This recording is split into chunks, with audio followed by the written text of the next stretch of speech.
Beleza, começou a nossa gravação, então muito boa tarde, sejam bem-vindos a mais uma aulinha de pesquisa. A ideia da aula de hoje é a gente falar sobre as outras duas notações que existem para falar de ordem de grandeza, né? Existem três, notação O, ômega e teta.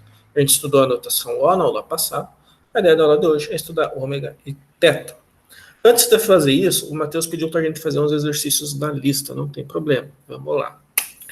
Pediu para fazer dois. O primeiro deles é provar que 2n mais n sobre 5 mais 1 é O de n. Então eu tenho meu programinha lá que faz um for com duas coisas dentro, ou dois for, tanto faz. Mais um outro que só vai até n sobre 5 por algum motivo, mais uma operação, sei lá, um printf. Eu estou dizendo que isso é linear, né? Isso é proporcional, no máximo, né, notação O, no máximo linear, no máximo proporcional a n, beleza? Tem mais uma forma da gente fazer isso, né? Mas, de qualquer forma, o que a gente precisa provar, pela definição, é que existem, né? Vou até escrever isso aqui. Eu quero provar, vamos provar que, vou escrever assim, ó, existe um C positivo e um N0 natural, tal que isso daqui, 2n mais n sobre 5 mais 1, é menor ou igual que C vezes n, no nosso caso, para todo n a partir de n0. Isso é o que eu quero provar, beleza?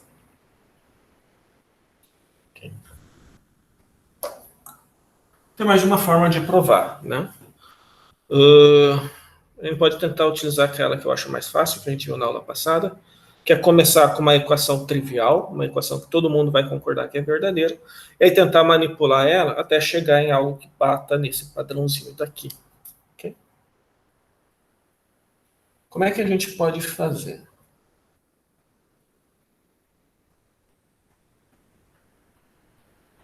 Vamos começar com uma coisa trivial. Vamos começar, por exemplo, já que eu quero provar que é O de n, vamos começar com n. Vamos começar dizendo que n é menor ou igual que n para todo n a partir de zero. Acho que é um bom começo. E todo mundo concorda que é verdade. Beleza? O que a gente pode fazer em seguida? Bom, vamos agora fazer operações algébricas para tentar transformar isso nisso. Tem um 2n aqui, vamos multiplicar por 2? Vamos, 2n e 2n, já fazendo direto. Beleza? Aqui tem o n sobre 5. Então eu vou somar esse n sobre 5 na esquerda, só que o que eu vou fazer na direita? Tecnicamente, eu até poderia somar o n sobre 5, né? Porque ainda assim eu ia conseguir isolar esse n e deixar isso aqui na forma constante vezes n. Isso aqui, se a gente continuar, a gente chega em algum lugar, beleza? Só que eu acho mais fácil a gente fazer isso aqui. Só porque é mais fácil mesmo. Vocês concordam? Pegar um número e dividir por 5 é menor ou igual do que só o número. Certo? Então eu posso somar o n sobre 5 de um lado e somar o n do outro, sem problema nenhum. Para todo n a partir de zero, isso ainda é verdade. Beleza? Ok. Aqui eu tenho que somar 1.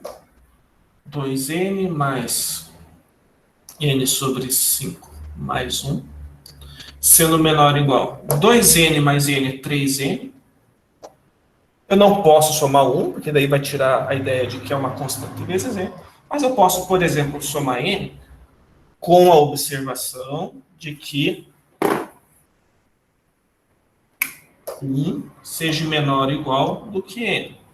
Ou seja, para todo n a partir de 1. Faz sentido? Ok. E daqui a gente tira, né? A gente tem um menor ou igual 3n mais n dá 4n. Então, desse lado tem 4n. Para todo n a partir de 1, eu posso usar 4 como c e 1 como n0. C igual a 4, n0 igual a 1. E está provado. Beleza? Matheus.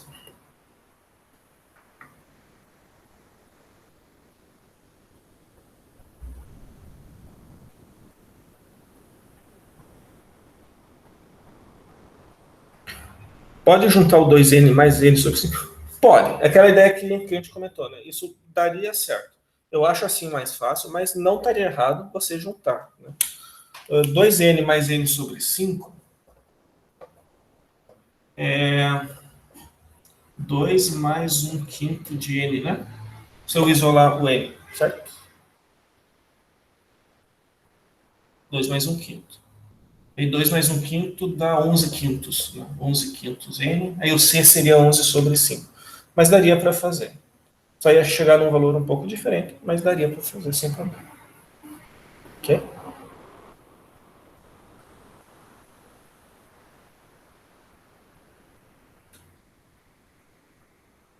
Beleza? Esse daqui fechou?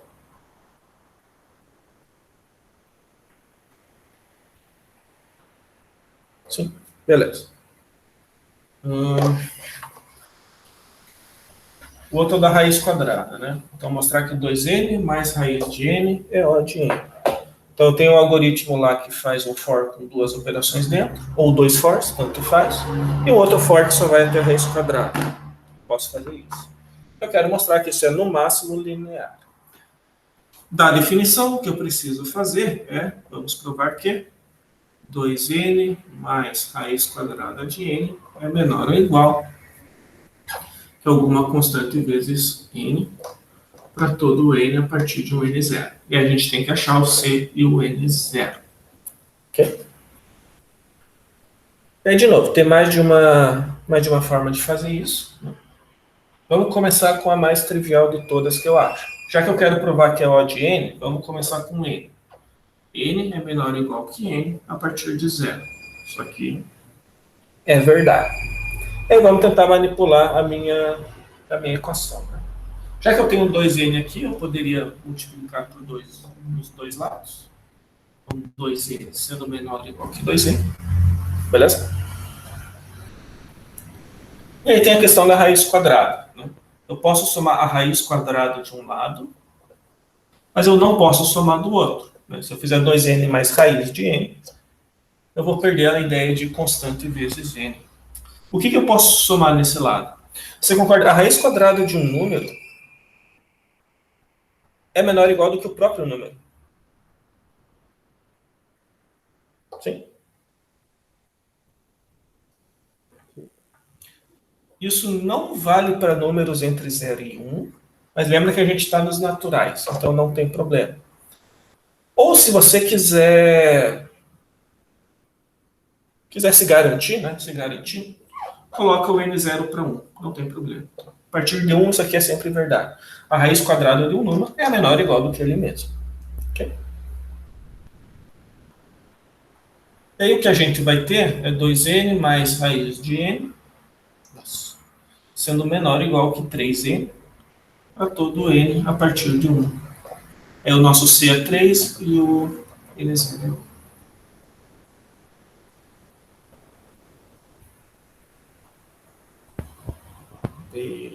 Beleza? Cara, existem outros valores de C e N0 possíveis. Eu nem sei quais valores que estão no PDF da resposta lá, mas essa é uma possível solução. Ok? Fechou? Beleza. Então, isso eu posso... Por que tem que fazer maior igual a 1 por você mesmo? Tá. Eu viajei aqui aqui. no momento. Vou apagar para espaço. A gente fez esse passo daqui, que foi somar raiz quadrada de um lado e n do outro. Para eu somar a raiz quadrada de um lado e o n do outro, isso aqui só funciona se a raiz quadrada de n for menor ou igual que n. Certo?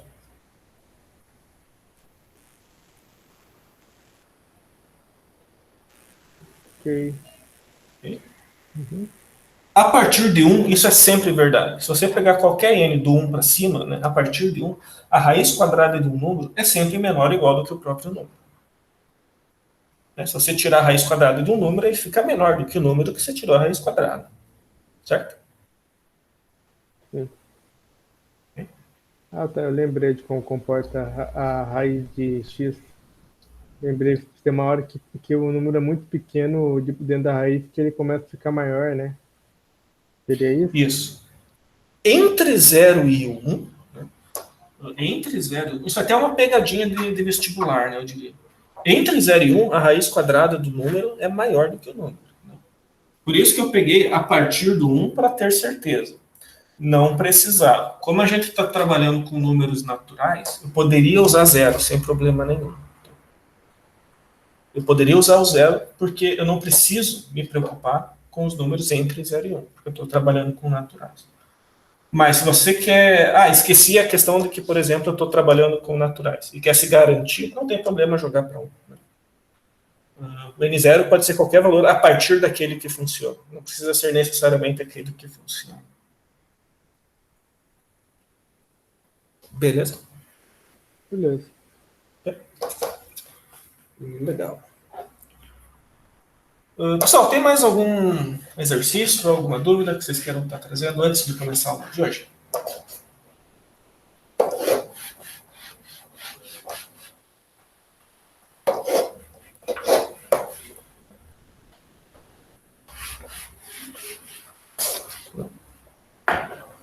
Se não tiver, então vamos começar a nossa aulinha de hoje. A ideia da aula de hoje, né, é a gente estudar as outras duas notações que falta a gente estudar nas nossas...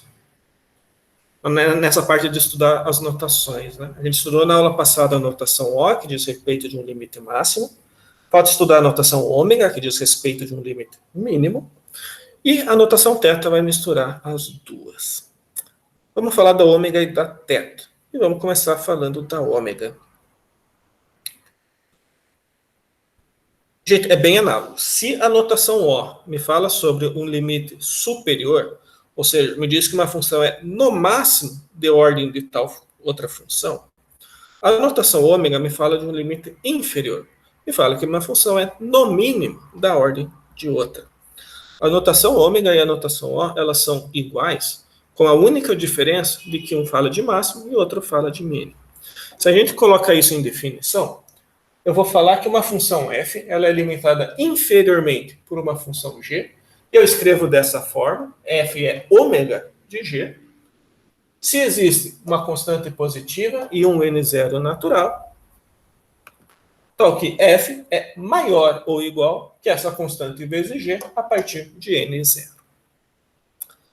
Se a gente for lembrar da definição da notação O, né, a notação O era assim: f é limitada superiormente, eu escrevia f sendo O de g, e trocava esse sinal. O f tinha que ser menor ou igual que c vezes g. A única diferença é literalmente esse sinal daqui. É só isso que muda do O para o ômega. Eu falo que f é limitado inferiormente, ou seja, f é ômega de g, se f é maior ou igual do que c vezes g a partir de um determinado n0. Beleza.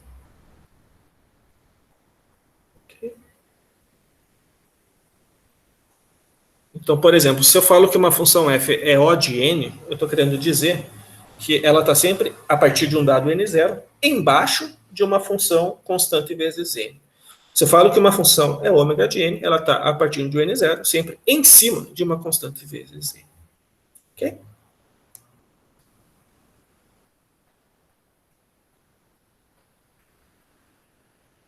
Para que serve? Para a gente falar sobre limite inferior de funções. Né? E Mas também de um ponto de para... vista de análise, assim, de algoritmo, que a outra eu consigo entender, a complexidade máxima, né? Você comparar dois algoritmos, mas e a mínima serve para quê? Eu ia comentar no fim da aula, mas já trazendo agora, né? Existe uma relação. Lembra aquela ideia de caso, pior caso e melhor caso? Não é regra, mas existe uma analogia, uma relação entre o pior caso e a notação O e o melhor caso e a notação ômega. Se eu falo que um algoritmo como um todo ele é O de n, já está implícito que eu estou falando do pior caso. Porque quando eu falo O de n, eu estou falando que ele é de, no máximo, linear. Ou seja, em todos os casos, eu vou rodar no máximo tempo linear. No pior caso, ele é linear, quando eu falo que ele é O de N, certo?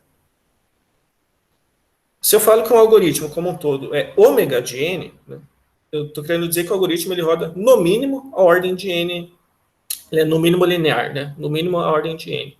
Em todos os casos, eu gasto no mínimo ordem de N. Então, inclusive no melhor caso. Então, eu posso usar as notações O e ômega para deixar implícito quando eu estou falando de melhor caso e de pior caso. Beleza? E além disso, a gente vai falar da notação θ. A notação θ vai juntar as duas. A gente vai falar de equivalência. Né? A notação θ, a gente vai chegar lá, beleza? A gente vai tirar o abuso de notação, que era o problema que a gente tinha no final da aula passada. A gente chega lá. Okay? Por enquanto, vamos estudar a notação ômega, que fala sobre o limite inferior. Bem, vamos lá, vamos fazer alguns exemplos.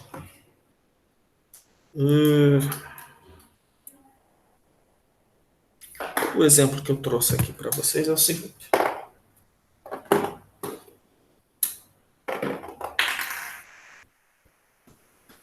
Por exemplo, vamos provar que 4n ao quadrado menos 4 é ômega de n ao quadrado. O que eu estou querendo dizer com isso? Né?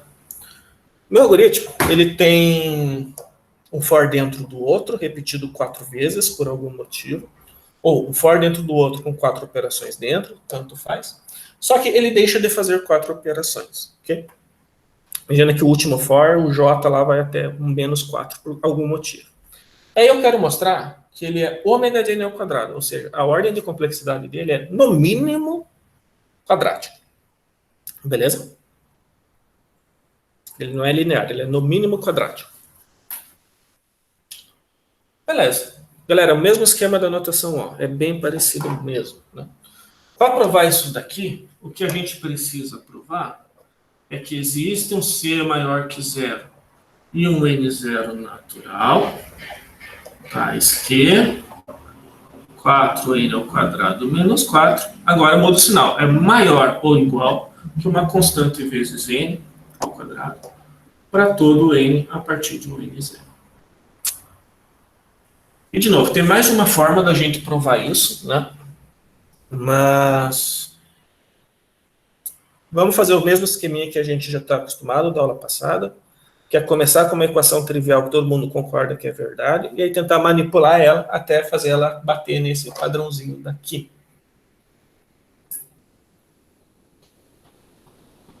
Já que eu quero provar o ômega de n ao quadrado, vamos começar com o n ao quadrado mesmo. Todo mundo concorda que n ao quadrado é maior ou igual que n ao quadrado a partir de zero, por exemplo. Beleza? Beleza. E aí, vamos lá. O que a gente pode fazer nessa equação para tentar deixar ela desse jeitão aqui? Quais operações a gente pode fazer?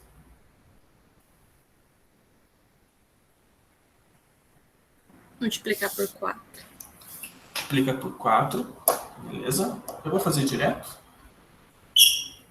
E o que mais?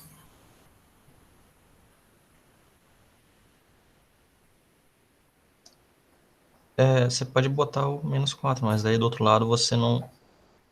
tá, não vou dar spoiler. Não, perdão. Coloca menos 4 aqui. E daí do outro lado? Você não pode adicionar menos 4, então você teria que botar Isso. direto um... Isso. Não sei botar 5? Ou pode deixar o 4? Do que eu lembro de tacar mais um. Talvez n maior ou igual a 4.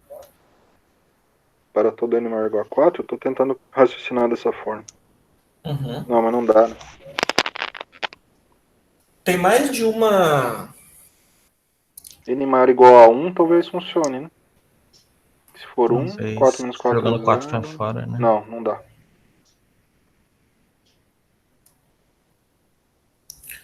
Tem mais de uma forma, né, da gente resolver. Mas, de novo, a gente tem que tomar um cuidado de colocar aqui no lado ao direito alguma coisa n ao quadrado, né? Para que isso aqui fique constante n ao quadrado no final, certo? Uhum. Como eu subtraí 4... Ah, tá, verdade, é menos. eu subtraí de um lado, certo? Vamos tentar subtrair do outro. Aqui. Vamos colocar um menos n ao quadrado e ver se a gente pode fazer isso. Beleza? Beleza. Para isso fazer sentido, o que tem que acontecer? Né? O menos 4 tem que ser maior ou igual do que menos n ao quadrado. Então eu vou aqui no meu rascunho e colocar menos 4 tem que ser maior ou igual que menos n ao quadrado. Para isso funcionar, bom, eu posso multiplicar isso daqui por menos 1, aí eu fico com 4 menor ou igual que n ao quadrado, certo? Multiplicar por menos 1 inverte o sinal da equação. Escrevendo isso desse outro lado, eu vou ter que... Menor ou igual ou só menor? Acho que é só menor daí, né? Estou enganado. Eu acho que a igualdade pode se manter, se eu multiplicar por menos 1. Tô tentando lembrar isso. Eu inverto o menor com o maior, mas eu acho que eu posso manter o maior igual sim. Okay? Eu tenho n ao quadrado maior ou igual que 4, passo o quadrado como raiz, o n tem que ser maior ou igual do que a raiz de 4, o n tem que ser maior ou igual que 2. Então, eu posso fazer isso de menos 4 ser maior ou igual a menos n ao quadrado, para n a partir de 2. Para todo n a partir de 2. Tudo bem? Nesse passo? Tudo ótimo. Só para chamar a atenção, o que aconteceria, né, se eu colocasse um mais aqui? Tá? Só para a gente ver o que ia acontecer. Né? Não ia dar nada. Não ia dar, certo? Eu ia precisar de um valor tal que menos 4 fosse maior ou igual do que n ao quadrado. Ou n ao quadrado tem que ser menor ou igual do que menos 4, que não tem solução. Sim, não tem então, negativo. Exatamente. Então eu não posso colocar um mais aqui, mas o menos a gente viu que a gente... Beleza? Okay. E aí o que a gente vai ter é 4n ao quadrado menos 4, sendo maior ou igual a 4 menos 1, 3, n ao quadrado, para todo n a partir de 2. Está aqui o nosso c, está aqui o nosso n0. C igual a 3, n0 igual a 2. E está provado. Beleza? Beleza. Primeiro exemplo. Nota que é bem parecido com a notação O, né? A gente só precisa tomar o cuidado que, como a gente está invertendo o sinal, né, da inequação, a gente tem que tomar alguns cuidados com isso. Mas a ideia é totalmente a mesma. Beleza?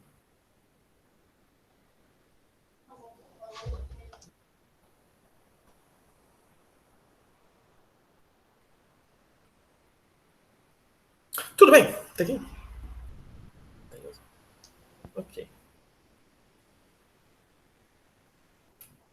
Eu não vou fazer muito mais exemplo do que além desse, porque é realmente a mesma ideia, a mesma coisa da aula passada. É a mesma coisa, beleza? Eu já quero pular para a parte que eu quero mostrar um teorema bastante interessante para vocês, que é o seguinte.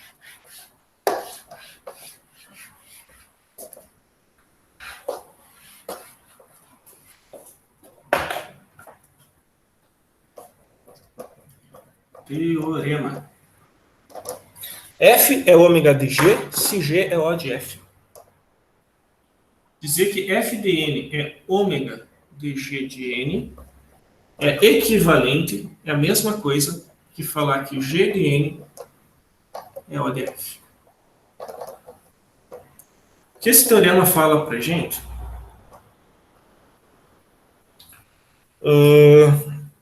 É literalmente que a notação ômega é o inverso da notação O. Faz sentido. Né?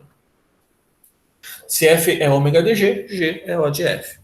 O contrário também vai valer. Né? Se F é O de G, então G é ômega de F. Isso quer dizer que, por exemplo, né, se a gente provou agora há pouco que 4n ao quadrado menos 4 é ômega de n ao quadrado, afirmar isso é exatamente a mesma coisa, é equivalente a afirmar que n ao quadrado é O de 4n ao quadrado menos 4.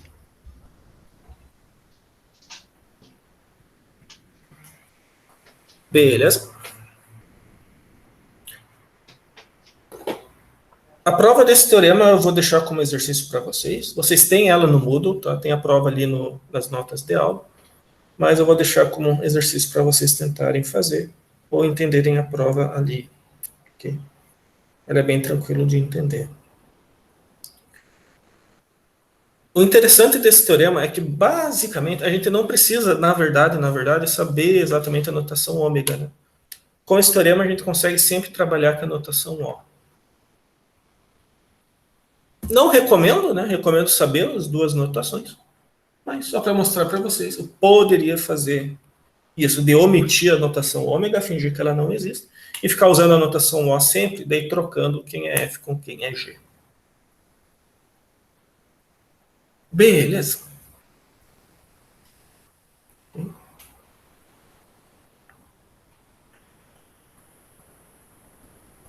Beleza.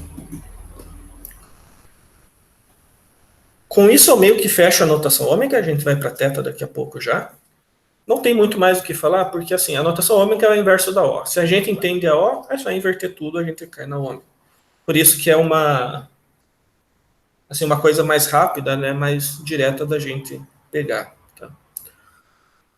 O último comentário que eu quero fazer é o seguinte: da mesma forma que a notação O permitia para a gente abuso de notação, a ômega também permite.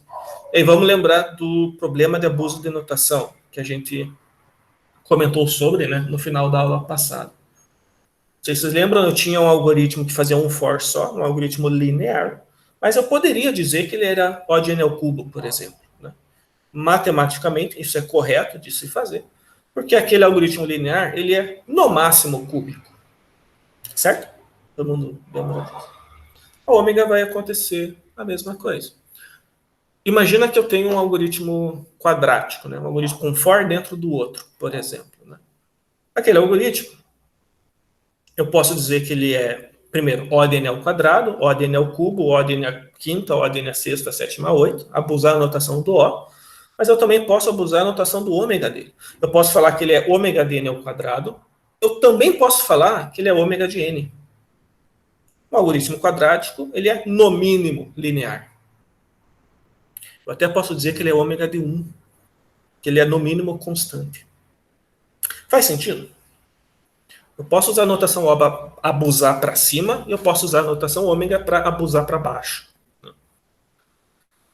Como é que a gente resolve essa questão do abuso da notação? Né? Seria legal a gente ter uma notação que não desse margem para a gente abusar. Né? Uma notação que eu fale assim, ó, esse algoritmo ele é linear, ponto. E aí eu não me permito falar que ele é mais do que isso e nem que ele é menos do que isso. A notação que faz isso é a notação θ. E aí vamos falar dela agora. Vamos lá.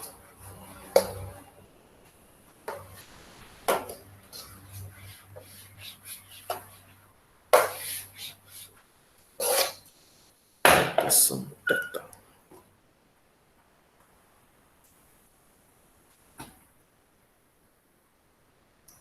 Existem 3 formas diferentes da gente definir a notação θ. Vamos falar delas. Eu vou falar que f de n é θ de g de n c. E aí tem 3 formas da gente falar a mesma coisa, 3 definições equivalentes. A primeira, se f é O de g, okay, e ômega de g ao mesmo tempo. Quer dizer, é o seguinte, se eu tenho uma função qualquer lá, sei lá, 3n mais 2, eu provo para você que essa função é O de n e também ômega de n, ou seja, ela é no máximo linear, mas também no mínimo linear, então eu posso escrever que essa função é θ de n. Ela é equivalente a linear. Beleza? Ela é máximo e mínimo ao mesmo tempo. Eu posso escrever isso aqui de uma outra forma, que é f de n é O de g. E aí utilizar o teorema que a gente viu aqui agora há pouco, para inverter o f e o g aqui, e falar que g é O de f. Ou seja, se f é O de g e g é O de f, ou seja, eu tenho 2 funções, que uma é O da outra, e a outra também é O da uma, então uma é θ da outra. Okay? É a mesma coisa. Se eu provar que 3n mais 4 é O de N, e que N é O de 3N mais 4, então 3N mais 4 é θ de N. Ou, utilizando a outra definição mais formal, se existem duas constantes, C1 e C2 maior que zero, e um N0 natural, tais que, e aí é aquela formulinha nossa lá. C1 vezes G de N menor ou igual que F de N menor ou igual que C2 vezes G de N para todo N maior ou igual que N0. Né? Se a gente for olhar para essa terceira definição, né, eu estou falando que a partir de um dado N0, a minha função Fn é tipo um sanduíche, né? Ela está em cima de uma constante vezes g de n, porém embaixo de outra constante vezes g de n. Né? Isso aqui fala que f é O de g, e isso aqui fala que f é ômega de g. É só uma maneira de colocar na mesma equação. Beleza? Se a gente for ver um gráfico disso, se for pôr no gráfico, a gente tem a função f, e aí a partir de um dado valor N0, né, o que eu tenho é ela embaixo de uma C2 vezes G de N, porém em cima de uma constante vezes G de N. Ou seja, ela está limitada superiormente por uma constante vezes g e também inferiormente por uma constante vezes g. Imagina, por exemplo, que a partir de um dado valor, a minha função ela está sempre em cima de 3n, porém abaixo de 4n, por exemplo. Então essa função é θ de n.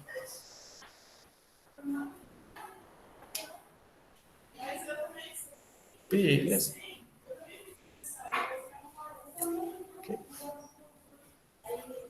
A notação θ ela é bem legal, porque quando ela dá para a gente tanto o máximo quanto o mínimo, ela dá uma noção de equivalência. E aí a gente perde o poder de abusar de notação. A gente não abusa de notação na notação θ. Okay?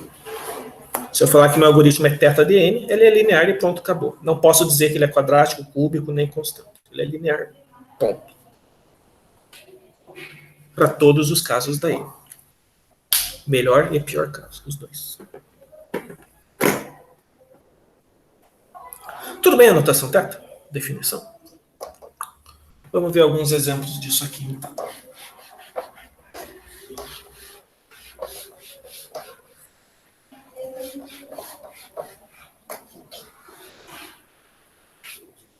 Vamos lá.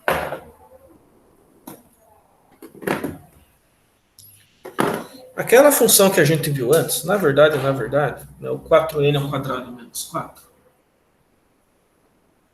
na verdade, ela é θ de n ao quadrado.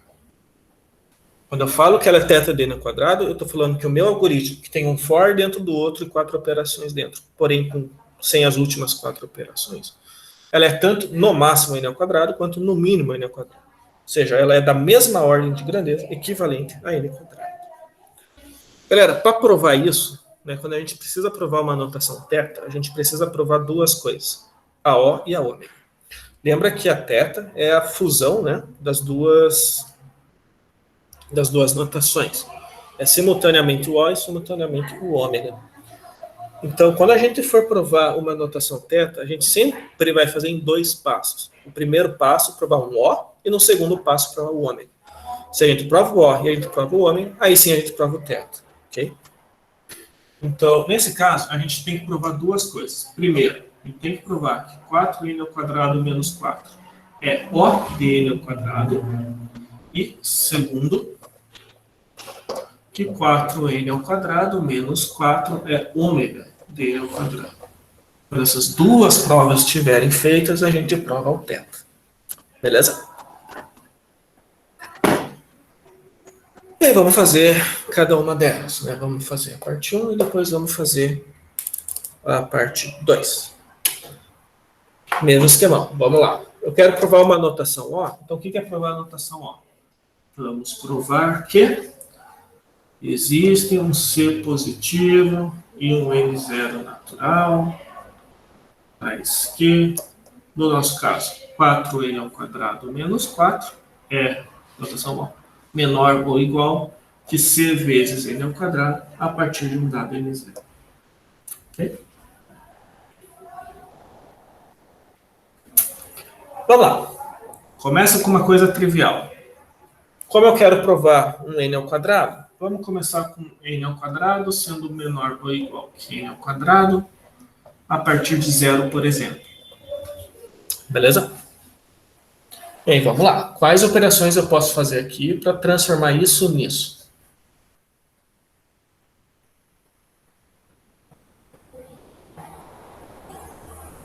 Multiplicar por 4. Multiplicar por 4. 4n ao quadrado é menor ou igual que 4n ao quadrado. E depois? Subtrair 4 de um lado e subtrair n ao quadrado do outro. Soma o n ao quadrado do outro lado. Isso. Eu somo ou subtraio n ao quadrado? Tem que somar o n ao quadrado, vai ser maior do que o menos 4. Tá. Vamos ver se a gente pode fazer isso. Para fazer isso, eu preciso que menos 4 seja menor ou igual que n ao quadrado, certo? Vamos ver se dá. Para menos 4 ser menor ou igual do que n ao quadrado, eu preciso que n ao quadrado seja maior ou igual que menos 4. Certo?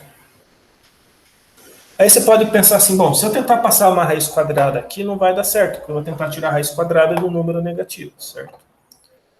Mas, na verdade, se for parar para pensar, isso dá certo. Né? Qualquer número que eu elevo ao quadrado, ele é maior do que menos 4. Qualquer número ao quadrado é positivo, inclusive. Qualquer número positivo é maior que menos 4, certo? Então, tô safe. Eu posso fazer isso a partir de qualquer número, inclusive. A partir de 0, por exemplo. Beleza? Okay. Aí já fechou, né? Porque aqui eu vou ter 4n ao quadrado menos 4, sendo menor ou igual que 5n ao quadrado, a partir de 0. E aí eu vou ter o meu c sendo 5, o meu n0 sendo 0. Beleza? Ok. Só abrindo parênteses, né? Existem outras formas de fazer, tem outros valores que a gente pode chegar, mas esse funciona. Provei o O. Beleza, isso aqui foi metade do exercício. Provei que a minha função é O de n ao quadrado. Só que eu quero provar θ. Para provar que ela é θ, eu tenho que provar também que ela é ômega. Galera, seguinte, como a gente já fez exatamente isso daqui na aula, tá? Eu vou me limitar a não fazer de novo, porque é exatamente o que a gente fez uns 20 minutos atrás. Tá? Não vou repetir. Vou escrever assim, ó, como feito antes. Tá? Mas, se a gente for fazer o exercício completinho, tem que provar a notação ômega também. Beleza? Fica essa dúvida não, essa observação. Professor, Oi. é o Paulo. Fiquei uma dúvida ali, naquela anterior ali. É possível você fazer essa prova e chegar a um valor diferente de C e N0? Sim. Isso é considerado, digamos, se a prova estiver correta e tal, isso também é considerado uma resposta correta? Sim. Uhum. Ah, tá. Essa é uma forma de provar, né? Mas qualquer forma de provar, podendo chegar em outros valores de C e N0, é correto. Okay? Tá bom, entendi. Mas abrindo parênteses, até para comentar para a turma toda, né? Você pode chegar em qualquer valor de C e N0 que funciona, provando isso. Por favor, prova. Tá? Se você escrever na prova assim, direto, o C é tanto, o N0 é tanto. Aí eu não aceito, beleza? Por mais que aquele C e N0 funcione, eu não aceito, porque eu quero ver a prova passo a passo de você, beleza? Mas tendo a prova passo a passo, por mais que chegue em outro resultado, aí não tem problema. Beleza? Ok. Beleza.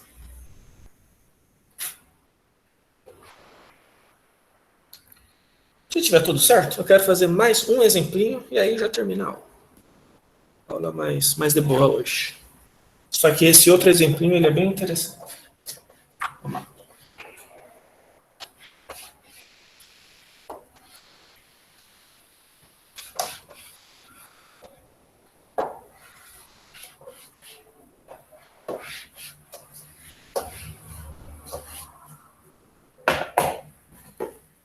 O exemplo é o seguinte.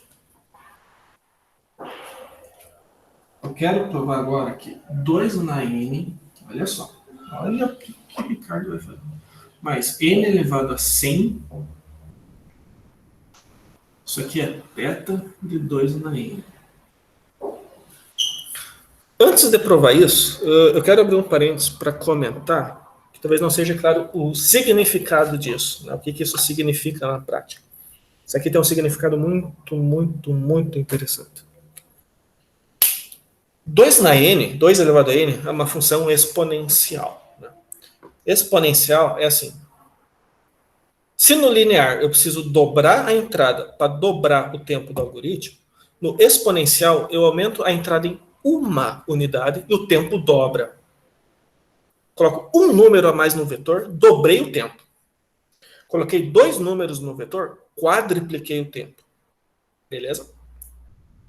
Exponencial é horrível. Tá?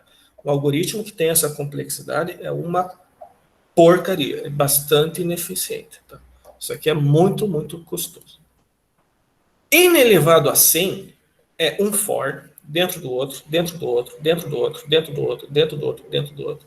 Imagine 100 fors alinhados um dentro do outro. Beleza? Vocês concordam que 100 fors um dentro do outro também é uma porcaria? Imagina você fazer um for, uma porcaria. Então, o que eu tenho aqui é um algoritmo que é uma porcaria e o outro que é outra porcaria. Tá? Esse algoritmo é horrível. Esse algoritmo é... Quando eu falo que esse algoritmo é θ de 2 na n e não de n na 100, o que eu estou querendo dizer é que esse algoritmo ele é tanto no máximo exponencial e também no mínimo exponencial. O que isso quer dizer na prática? Exponencial é tão ruim, é tão pior do que n na 100, que ele acaba sozinho dominando a complexidade do algoritmo. Tá? Esse n elevado a 100 é uma migalha. Isso aqui é troco de pão do lado do 2 na n. Beleza? Imagina um algoritmo que você faz 100 for, um dentro do outro. Isso não é nada, porque tem um 2 na n aqui. Galera, 2 na n é horrível. É o pior. Não é o pior possível, mas assim... É muito Como ruim. que seria um algoritmo exponencial, só para eu imaginar? A gente vai estudar alguns nas próximas aulas, né? Uns algoritmos, principalmente os recursivos, se a gente não tomar cuidado, eles ficam exponenciais. A gente vai dar uma olhadinha neles depois, beleza? Mas eles existem e eles são bem ruins. Okay. Eles são tão ruins que eles são piores do que qualquer coisa polinomial, na verdade. Lá em teoria da computação, com o Helder lá, vocês vão ver um resultado disso aqui muito interessante.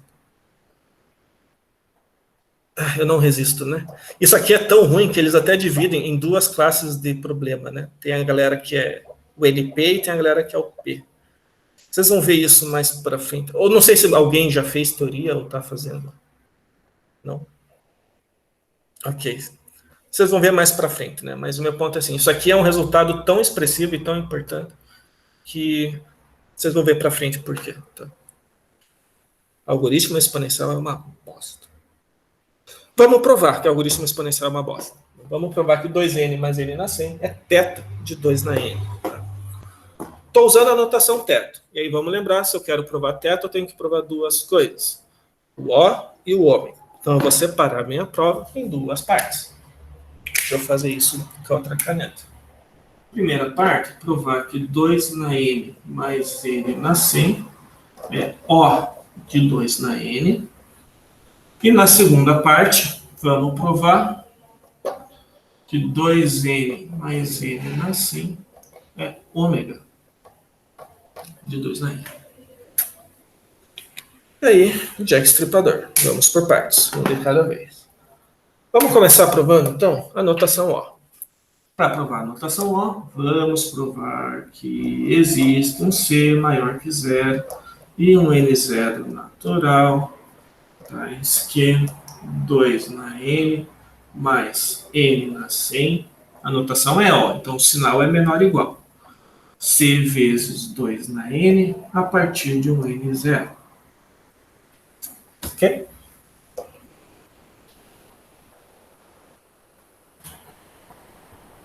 Beleza. Vamos lá. Vamos começar com uma coisa trivial. Como eu quero provar O de 2 na n, vamos começar com 2 na n mesmo.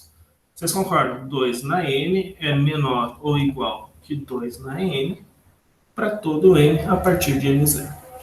Beleza? E aí vamos pensar, que tipo de coisa que eu posso fazer nessa expressão para tentar deixar ela igual a outra?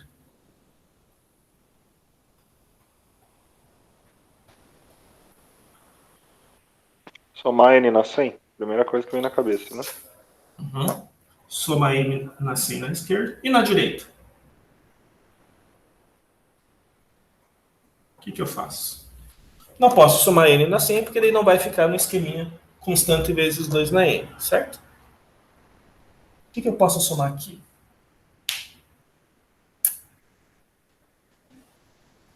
Dois da N. Vamos tentar somar 2 na n. Se eu somar 2 na n, eu fico com 2 vezes 2 na n e cai no esqueminha que eu quero, certo? Então, pelo menos em cair no esqueminha que eu quero, funciona. Só que vamos ver se... Eu teria que descobrir um N que para ser maior. Perfeito. Vamos ver a partir de qual valor, se é que existe um valor a partir do qual eu posso fazer isso. Para fazer isso, eu preciso, aqui no meu rascunho, que n na 100 seja menor ou igual que 2 na n. Certo? E aí vamos tentar isolar esse n. Parece uma missão um pouco... Vai ter que meter um logaritmo, eu acho, não? Uhum. Log Ok. de n na base n, talvez. Log de n na 100 na base n. Log de 2 a n na base n, talvez saia. Uhum. Como a base do meu expoente é 2... Ou na base 2, né? Isso. Vamos tentar tirar a base 2, beleza? Vamos tentar fazer assim, ó, log de n na 100 é menor ou igual que log de 2 na n. Pessoal, deixa eu abrir um parênteses para comentar sobre isso. Eu acho que é a primeira vez que eu escrevo LG no quadro, né? Então, só para comentar. Se eu escrever log, L-O-G, eu estou falando de base 10. Se eu escrever LG, sem o O, eu estou falando de base 2. Se eu escrever LN, eu estou na base neperiana. Beleza? Okay? Só uma questão de notação.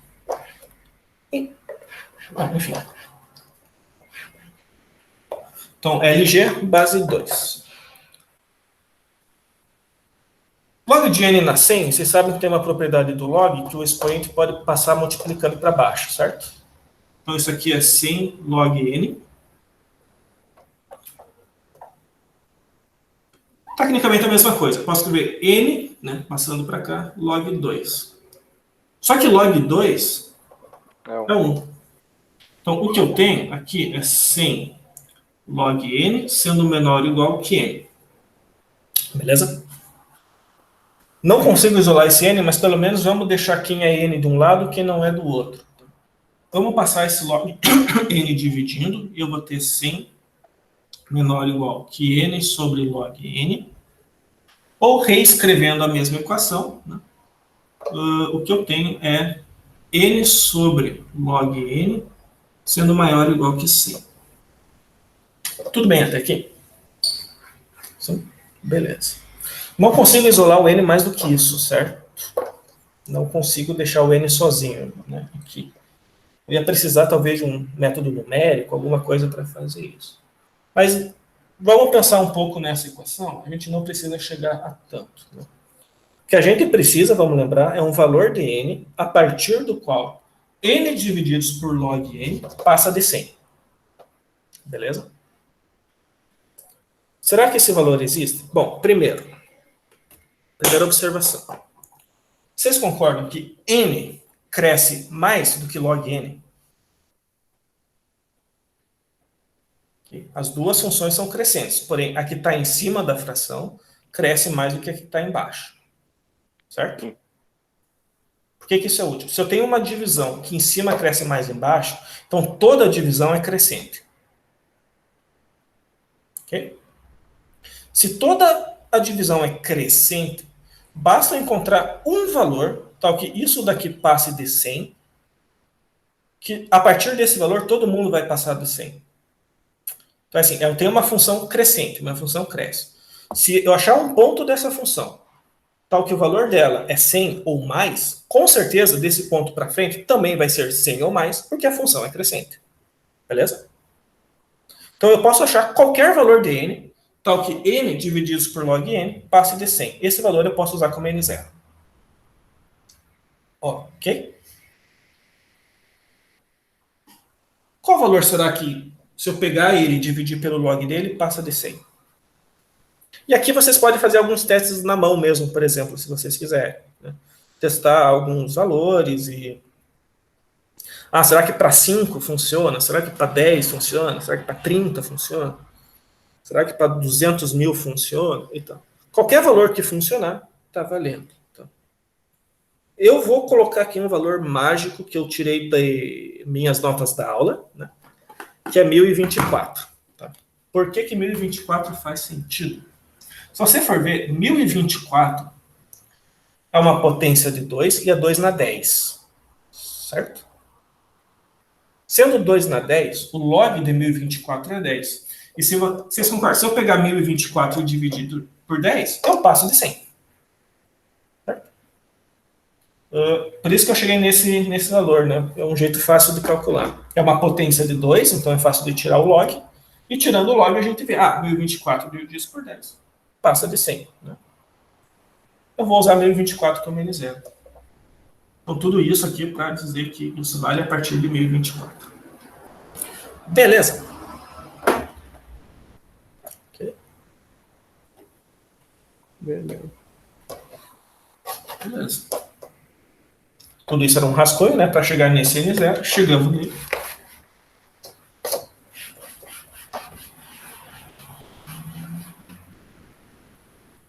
E aí vamos voltar para cá.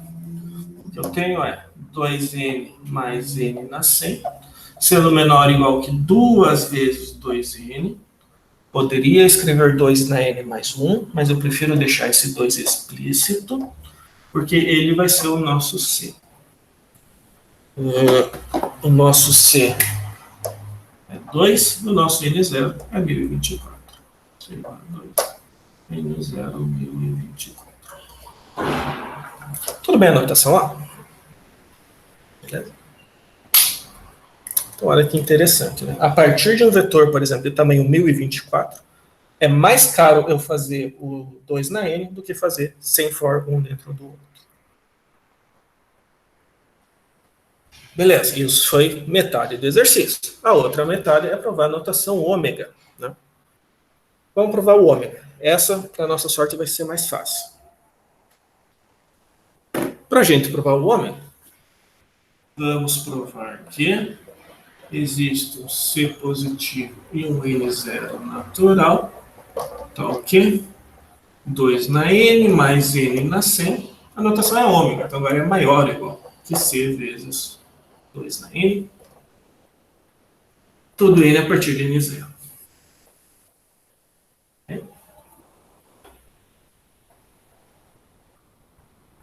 Posso fazer um pouco mais direto? Acho que tranquilo, né? Assim, vou começar pelo trivial, então todo mundo concorda que 2 na n é maior ou igual que 2 na n. Para todo n a partir de 0, por exemplo.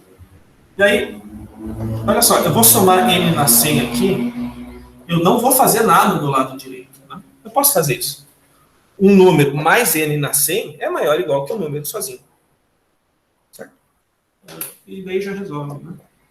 Então já está resolvido aqui o meu probleminha. Meu C é 1. Né? 1 vezes 2 na n.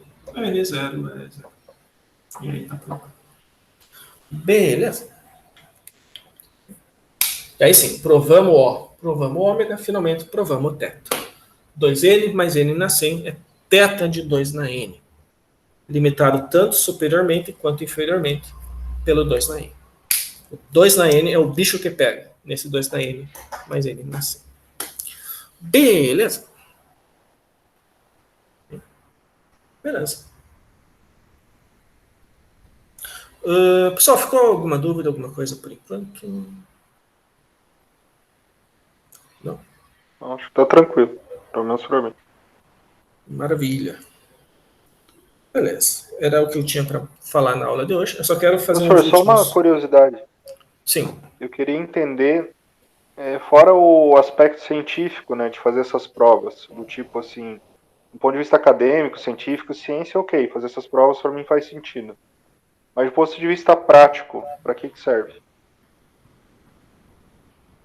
Talvez profissional, comercial, empresarial, existe algum sentido de fazer essas provas? O que acrescenta isso? O que isso vai me ajudar a entender no futuro? Eu diria que, na prática, né, te ajuda a fazer análise do algoritmo sem você precisar implementar o algoritmo e rodar ele na mão. Né? Por exemplo, se você analisa um algoritmo e você conclui que ele é 2 na N, por exemplo, né, você já sabe que ele é ruim. Se você for analisar isso sem ser teórico, sem ser na mão, provavelmente você vai implementar o algoritmo, vai botar para rodar, vai ver no relógio quanto tempo leva, para daí ver se, enfim, ele leva mais tempo ou menos tempo do que um outro algoritmo para resolver o mesmo problema. Se você faz uma análise teórica anterior a isso, você nem precisa da implementação nem nada. Você já sabe que ele é ruim. Você já pode descartar esse algoritmo e usar o outro, por exemplo. Eu imagino assim, pelo que eu percebi, existe esse conceito de uma parte do algoritmo dominar as outras, né? Sim. Então, se ele é quadrático, ele vai dominar algo que é linear. Se ele é exponencial, ele vai dominar algo que é quadrático. É meio que você ignorasse a parte quadrática e...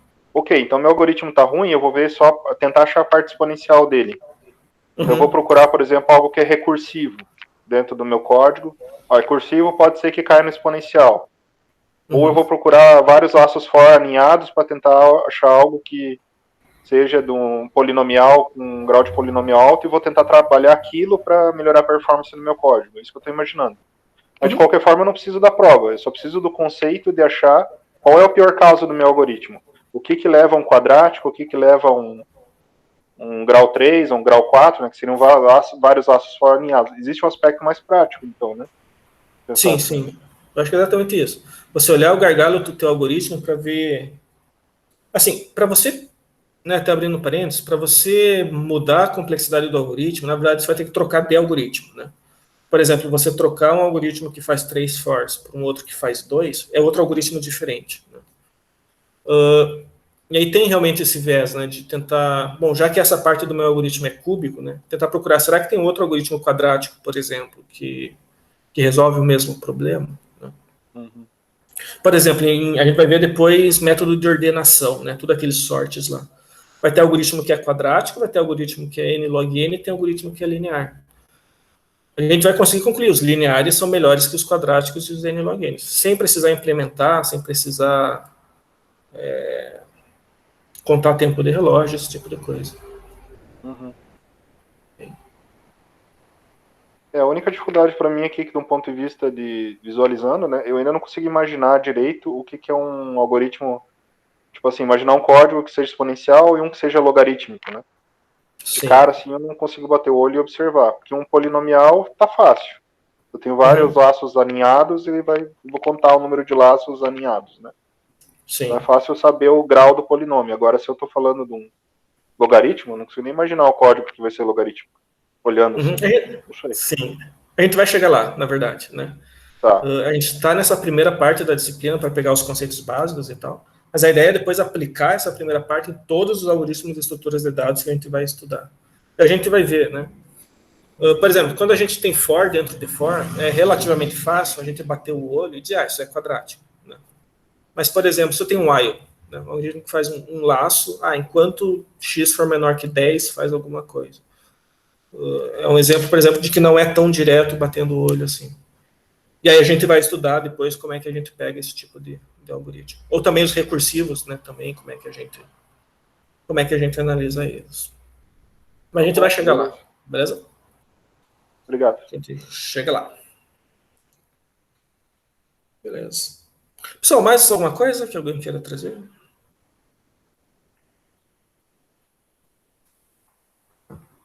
Não.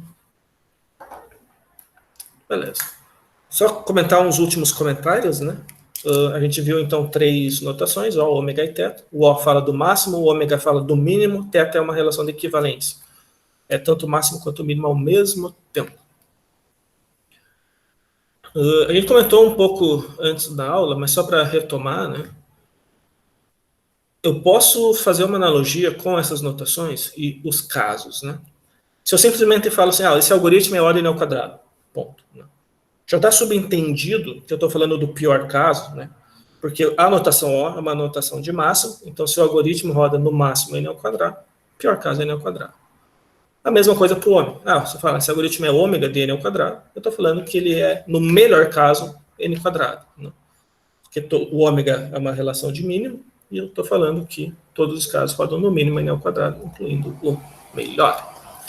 Se eu falo de θ, eu estou falando de todos os casos ao mesmo tempo. Se eu falo que o meu algoritmo é θ de n ao quadrado, eu estou falando que ele é quadrático tanto no melhor caso quanto no pior. A notação θ, ela dá uma essa condensada nas notações, e aí a gente não tem flexibilidade. Tá?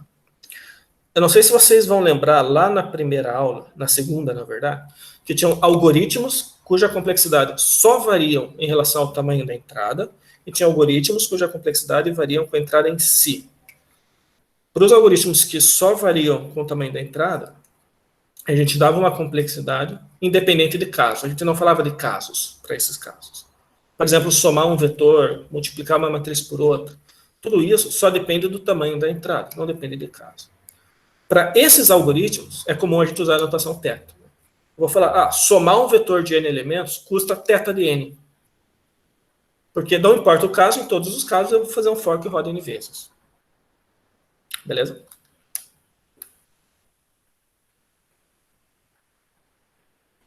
Okay. Agora, para aqueles que variam de caso, toma cuidado com a notação θ. Lembra da busca linear? Aquela que vai procurando um número e quando achar, para. Se vocês forem lembrar, ela tinha um pior caso linear e um melhor caso constante. No pior caso, o elemento não estava no vetor, e eu fazia o for inteiro. No melhor caso, ele estava na primeira casa. Aquele algoritmo, eu posso falar que ele é O de n, que ele é ômega de 1, mas eu não posso falar que ele é θ de n nem θ de 1. Ele não é θ de nada. Não entende por quê? Okay. Eu não posso socar um θ ali, porque o θ fala de todos os casos ao mesmo tempo. Como aquele algoritmo, o melhor caso e o pior caso são diferentes, tá? Não posso falar nada. Não posso falar que ele é θ de nada. Ele é O de n e ômega de 1. Eu posso falar que o melhor caso é θ1 e o pior caso é θn. Se eu especificar o caso, eu posso colocar o θ. Mas, se eu não especificar o caso, e eu quero usar a notação para deixar o caso implícito, o O está falando do pior, o ômega está falando do melhor, e θ fala dos dois ao mesmo tempo. Beleza? Okay. E o legal é que o θ não permite abuso de notação. Se o algoritmo é θ de n, ele é θ de n e acabou. Não posso falar que é θ de n ao quadrado, e também não posso falar que é θ1. Ok? Por isso que o θ é bem legal.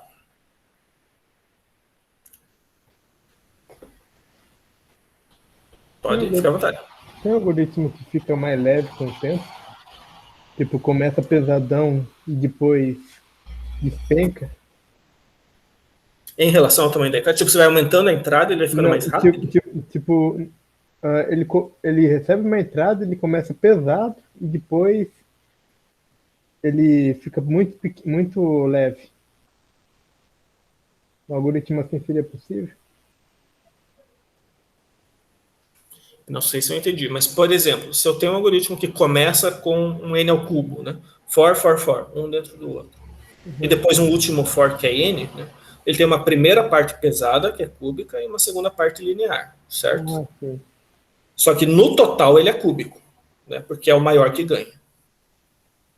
Né? O maior domina o menor. Sim. Certo? E a complexidade do algoritmo, ele é um conceito teórico, né? Um conceito estático. Não muda junto com o algoritmo. Então, simplesmente falar, esse algoritmo é cúbico. Beleza?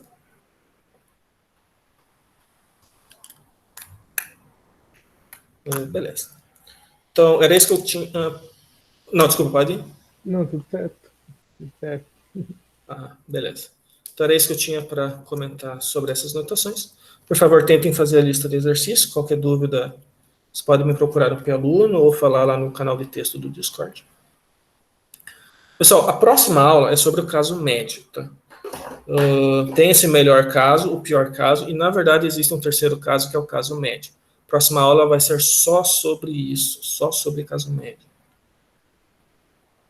Por causa daquele esquema de calendário apertado lá que a gente já conversou antes, né? A próxima aula vai ser por CCH. O que isso quer dizer? Uma aula gravada, assíncrona, que eu vou disponibilizar para vocês assistirem até a próxima aula da semana que vem, tá?